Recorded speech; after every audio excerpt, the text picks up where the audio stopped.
नमस्कार साथियों, मित्रों और प्यारे बच्चों, एक बार फिर आपके बीच में हूँ एक नए विषय के साथ, एक नई वीडियो के साथ।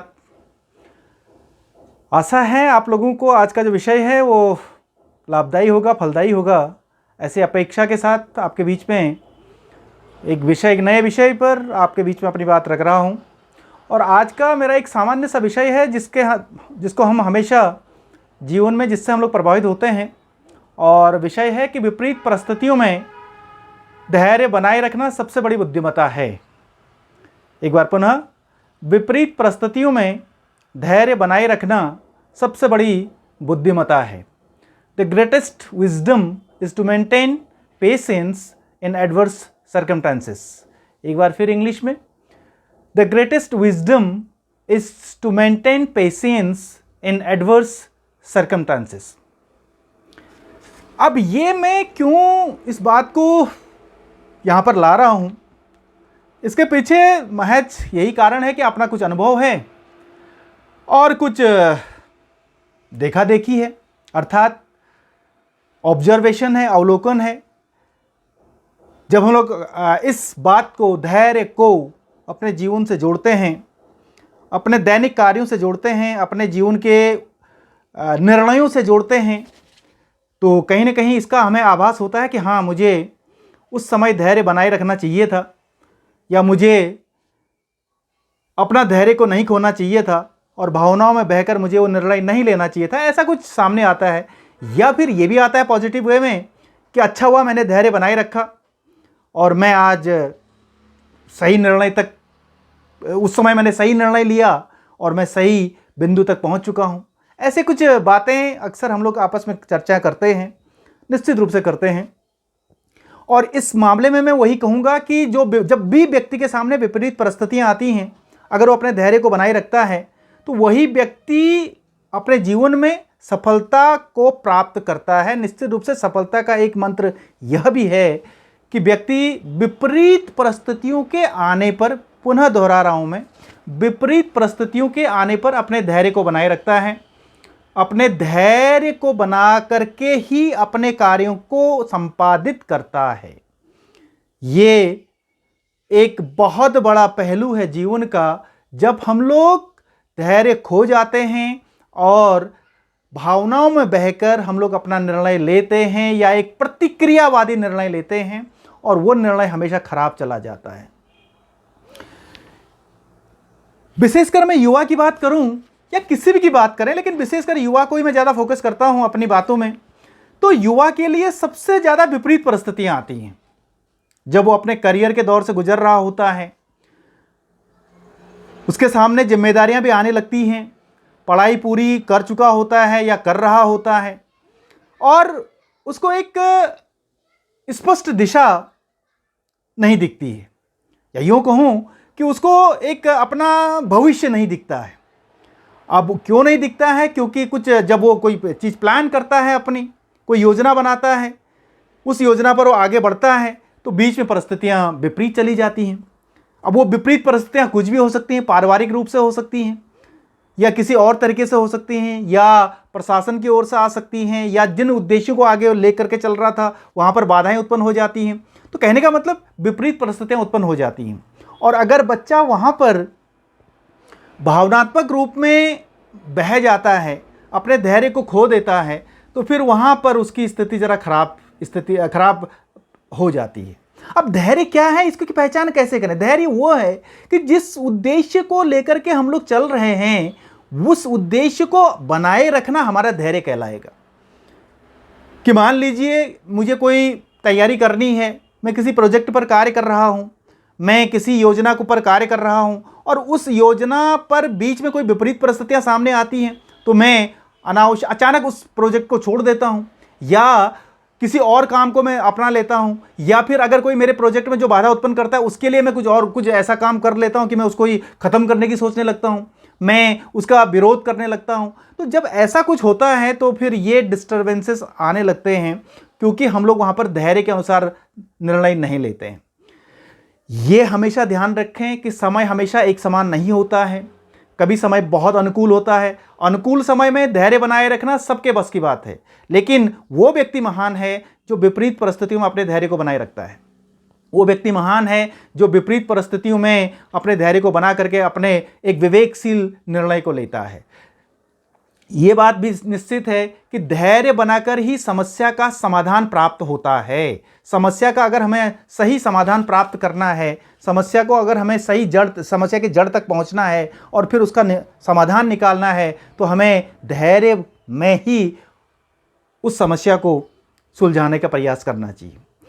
धैर्य जब भी हम लोग खोते हैं तो भावनाएं प्रबल हो जाती हैं और भावनाओं में हम लोग बह करके समसामयिक प्रतिक्रियावादी भावनात्मक निर्णय लेने लग जाते हैं। और भावनात्मक निर्णय जब हम लोग लेते हैं तो हमारा विवेक शून्य हो जाता है, या यूं कहें कि विवेक कमजोर हो जाता है, भावनाएं प्रबल हो जाती हैं और फिर आगे हमें वो धोखा देने लगती हैं।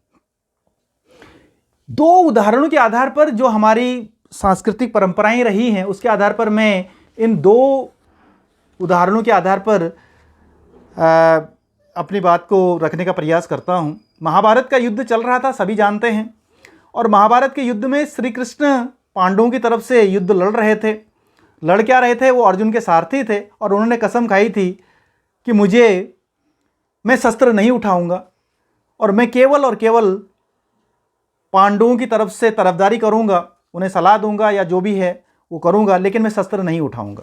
अब सोचिए कि श्री कृष्ण जैसा बलशाली, श्री कृष्ण जैसा खुद का भगवान, खुद में जो अपने आप में भगवान हैं, वो कितना बड़ा धैर्य उनके द्वारा रखा गया होगा कि जिनके पास सुदर्शन चक्र है, जो एक झटके में युद्ध को समाप्त कर सकते हैं, एक झटके में सबको तहस नहस कर सकते हैं, लेकिन वो एक प्रतिज्ञा ले लेते हैं कि मैं शस्त्र नहीं उठाऊंगा, क्योंकि उनका ये मानना था कि ये जो युद्ध है ये कौरवों और पांडवों के बीच में लड़ा जाने वाला युद्ध है, मुझे इसमें अपनी भूमिका नहीं निभानी है, और जो भूमिका निभानी है वो पांडवों ने निभानी है या कौरवों ने निभानी है।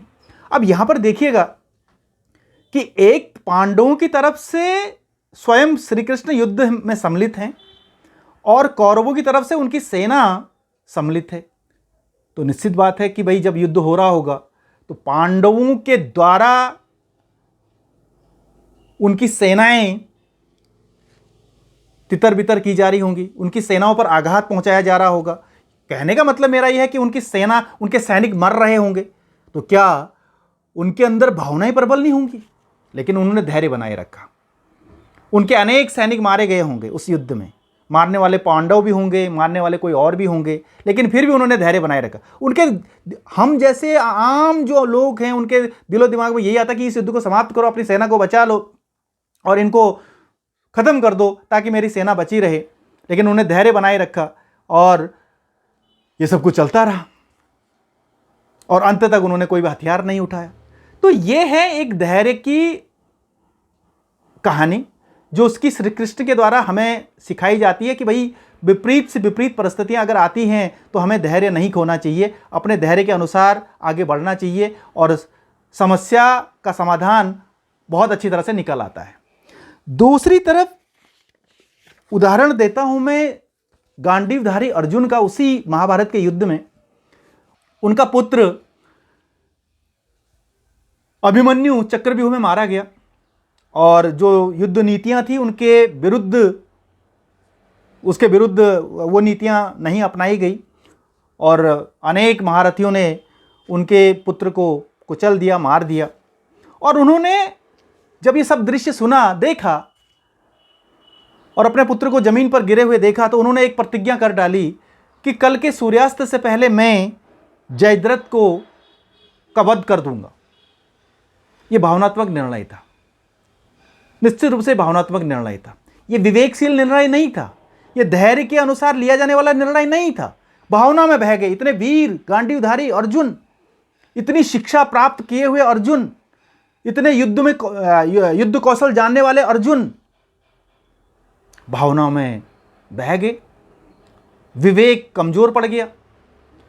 और जब दूसरे दिन युद्ध शुरू होता है तो जयद्रथ की कौरवों के द्वारा पूरी रक्षा की जाती है, उनको छुपाया जाता है, अनेक महारथी उनके चारों ओर लगे होते हैं अर्जुन वहाँ तक नहीं पहुँच पाता है। ये सभी जानते हैं, सभी कहानियाँ सभी के सामने ये हैं।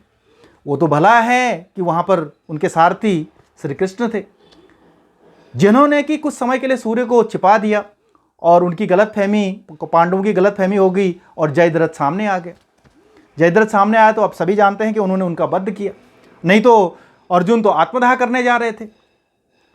तो ये एक भावनात्मक निर्णय था कि यदि मैं जयद्रथ वध नहीं कर पाया सूर्यास्त से पहले तो मैं आत्मदाह कर लूंगा। स्वयं चिता सजने लगी थी और अर्जुन अब अपनी गांडी को रख चुके थे भूमि पर और अपने आप चिता के हवाले करने जा रहे थे। सिर्फ और सिर्फ बचे तो किसके कारण? श्री कृष्ण के कारण।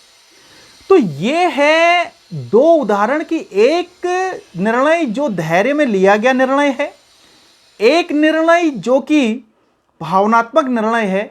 और धैर्य में लिया हुआ निर्णय कहां तक ले जाता है, यह श्री कृष्ण का उदाहरण हमारे सामने है। और भावनात्मक निर्णय पूरी तरह से कितना हानि किसी व्यक्ति को पहुंचा सकता है, पूरी तरह से किस तरह से व्यक्ति के व्यक्तित्व को और पूरी उसकी शक्ति को समाप्त कर देता है, यह अर्जुन के मामले में हम लोग समझ सकते हैं। अब इसको काश शब्द में या किसी रूप में इस तरह से समझ सकते हैं कि अगर अर्जुन के सारथी कृष्ण नहीं होते तो अर्जुन तो वहीं पर समाप्त हो चुका होता और युद्ध समाप्त हो चुका होता और पांडव हार चुके होते और कौरव जीत चुके होते, क्योंकि उन्होंने निर्णय ही ऐसा ले लिया था। तो ये एक दो उदाहरण हैं जिसके आधार पर हम लोग धैर्य के महत्व को समझ सकते हैं। और धैर्य क्या है, कैसा है, इसके बारे में बहुत सारी चर्चाएं होती हैं, लेकिन मेरे अनुसार धैर्य वो चीज़ है जब हम लोग किसी कार्य को हम लोग आगे बढ़ाते हैं तो हम लोग उसी पर अडिग रहें, उस कार्य को बढ़ाते रहें। यदि विघ्न बाधाएँ आती हैं तो उन विघ्न बाधाओं का हम लोग समाधान करने का प्रयास करें, न कि विचलित हो जाएं और या उस कार्य योजना को या उस कार्य को जिसको हम लोग लेकर के आगे बढ़ रहे थे, जो हमने एक पूरी योजना के साथ आगे बढ़ाया था और एक बहुत ठोस धरातल पर आगे बढ़ाया था, उसको बीच में छोड़ करके हम लोग कहीं और चले जाते हैं या किसी और कार्य को अपना लेते हैं, क्योंकि हम लोग धैर्य वहाँ पर खो चुके होते हैं। तो ये एक धैर्य की पहचान होती है कि हम लोग धैर्य को किस तरह से आगे, धैर्य के आधार पर किस तरह से आगे बढ़ सकते हैं और धैर्य का मतलब होता क्या है। तो मेरे अनुसार धैर्य यही है कि हम अपना विवेक न खोएं और जो निर्णय हम लोग लेकर के आगे बढ़े थे उस निर्णय पर अडिग रहें, क्योंकि वो हमारा निर्णय था, वो एक वास्तविक निर्णय था और उस पर चुनौतियां आई हैं, विपरीत परिस्थितियां उत्पन्न हुई हैं, तो उसका हम लोग मुकाबला करें और धैर्य बनाए रखें, मंथन करें, विचार करें, समस्या का समाधान निकालने की कोशिश करें। निश्चित रूप से वो समय भी चला जाएगा और परिस्थितियां अनुकूल होने लग जाएंगी, ऐसा मेरा मानना है। और यही संदेश मैं इस वीडियो के माध्यम से देने का प्रयास कर रहा हूं कि हाँ, प्रत्येक व्यक्ति के जीवन में विपरीत परिस्थितियां अवश्य आती हैं। किसी के जीवन में बहुत सारी आती हैं, किसी के जीवन में बहुत कम होती हैं, किसी के जीवन में मध्यम दर्जे की होती हैं। लेकिन उन विपरीत परिस्थितियों को देख करके, उन विपरीत परिस्थितियों में हमेशा अपने धैर्य को बनाए रखें, जिसको हम लोग इंग्लिश में पेशेंस का नाम देते हैं। और अगर हम लोग उस पेशेंस को बनाए रखते हैं, उस धैर्य को बनाए रखते हैं, अपने विवेक को नहीं खोते हैं, तो निश्चित रूप से हम लोग उन्नति की ओर अग्रसर होंगे। और जो परिस्थितियाँ, विपरीत परिस्थितियाँ हमारे सामने आई हैं, उन विपरीत परिस्थितियों का समाधान निकालने में हम लोग सफल हो पाएंगे। दूसरी तरफ यदि हम लोग धैर्य को खो देते हैं, विपरीत परिस्थितियाँ आती हैं और वहाँ पर हम लोग धैर्य खो देते हैं और भावनाओं के आधार पर हम लोग आगे बढ़ने लगते हैं, और ऐसे बहुत सारे परिस्थितियां हम लोग समझ सकते हैं अपने जीवन में। बहुत सारे विपरीत परिस्थितियां आती हैं जहां पर हमें लगता है कि नहीं, ये बेकार काम है जो मैं कर रहा हूं, क्योंकि कई लोग हमें सुनाने लगते हैं, कई लोग हमारे विरोधी बन जाते हैं, कई लोग हमारा उपहास करते हैं, कई लोग हमें एक ये कह सकते हैं कि उपहास करके मजाक करने लगते हैं, और उसके बाद हमें लगता है कि कहीं मैं शायद मैं गलत हो गया हूँ। हम भी भावनाओं में बहने लगते हैं, हम भी प्रतिक्रियावादी बनने लगते हैं। तो ये न हो, बल्कि हम जो निर्णय लिया है उस पर अडिग रहें, अपने कार्यों पर अडिग रहें और अपने उद्देश्यों की ओर, अपने सिद्धांतों की ओर आगे बढ़ते रहें। निश्चित रूप से हमें सफलता प्राप्त होगी।